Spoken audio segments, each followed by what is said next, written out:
শুকরিয়া জ্ঞাপন করি সেজন্য আরো একবার এখান থেকে 4 মাস পূর্বে ফিরে যান।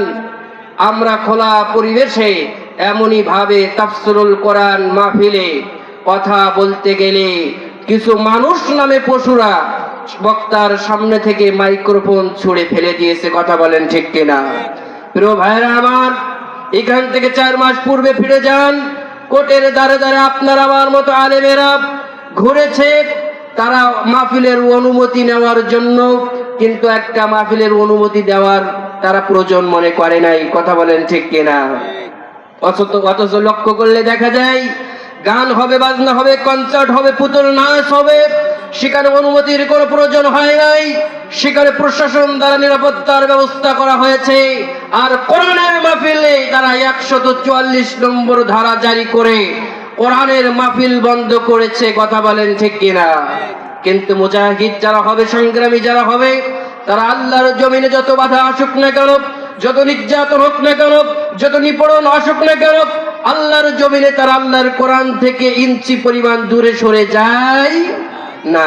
সম্মানিত ভাইয়েরা, আল্লাহর জমিনে আল্লাহর দ্বীন প্রতিষ্ঠান আন্দোলন ভয় করে, বন্দুকের ভয় করে, কদম কদম বন্দুকের সামনে তারা অগ্রসর হতে থাকে এবং তারা আল্লাহর জমিনে দ্বীন কায়েম করার জন্য সংগ্রাম করতে থাকে। কথা বলেন ঠিক কিনা?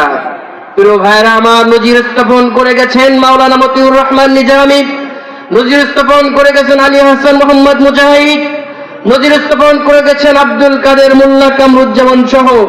তারা বাতিলের কাছে মাথা নত করে নাই।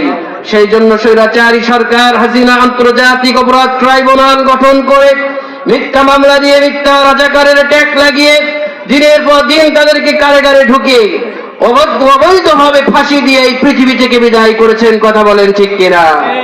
সম্মানিত ভাইরা, এরপরেও তারা কি কোরআন থেকে দূরে সরে গেছিল? না। কোন অপরাধের কারণে বাংলাদেশ থেকে মিজানুর রহমান আজহারীকে দেশ ছাড়া করেছে, কোন অপরাধের কারণে মিজানুর রহমান, কোন অপরাধের কারণে আমির হামজার মতো আলেমকে 3 বছর যাবৎ কারাগারের ভিতরে বন্দী করেছিল, কোন অপরাধের কারণে হাজারো আলেম ওলামাদেরকে জেলখানার ভিতরে অন্ধকার কুঠেরের ভিতরে বন্ধ করেছিল, কোন অপরাধের কারণে কোরআনের পাখি আল্লামা সাঈদীকে 13টি বছর জেলখানার ভিতরে অন্ধকারের ভিতর রাখার পরে সর্বশেষ তাকে ইঞ্জেকশনের মাধ্যমে পুশ করে পৃথিবী থেকে বিদায় করেছেন। কোন অপরাধ ছিল তাদের? কোন অপরাধ?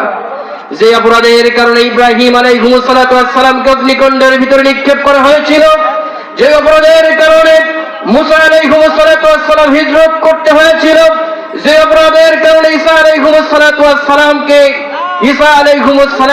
সালামকে হত্যা করতে চেয়েছিল, যে অপরাধের কারণে বিশ্বনবী মুহাম্মদ রাসূলুল্লাহ সাল্লাল্লাহু আলাইহি ওয়াসাল্লামের শরীর থেকে রক্তগুলো ঝরঝর করে ঝরেছিল, যে অপরাধের কারণে আল্লাহর নবী মক্কা থেকে মদিনায় হিজরত করতে হয়েছিল, যে অপরাধের কারণে বিশ্বনবী মুহাম্মদ রাসূলুল্লাহ সাল্লাল্লাহু আলাইহি ওয়াসাল্লামের উহুদের প্রান্তরে দন্ত মোবারক শহীদ হয়েছিল, যে অপরাধের কারণে বিশ্বনবী মুহাম্মদ রাসূলুল্লাহ সাল্লাল্লাহু আলাইহি ওয়াসাল্লামকে নির্বিচারে 3টা বছর শিয়াবে আবি তালিব কারাগারের ভিতরে বন্ধ করা হয়েছিল, ওই একই অপরাধের কারণে আল্লামা সাঈদী, ওই একই অপরাধের কারণে মিজানুর রহমান আজহারী, ওই একই অপরাধের কারণে আমির হামজাকে এদের উপরে জুলুম করা হয়েছে, নির্যাতন করা হয়েছে। কথা বলেন ঠিক কিনা?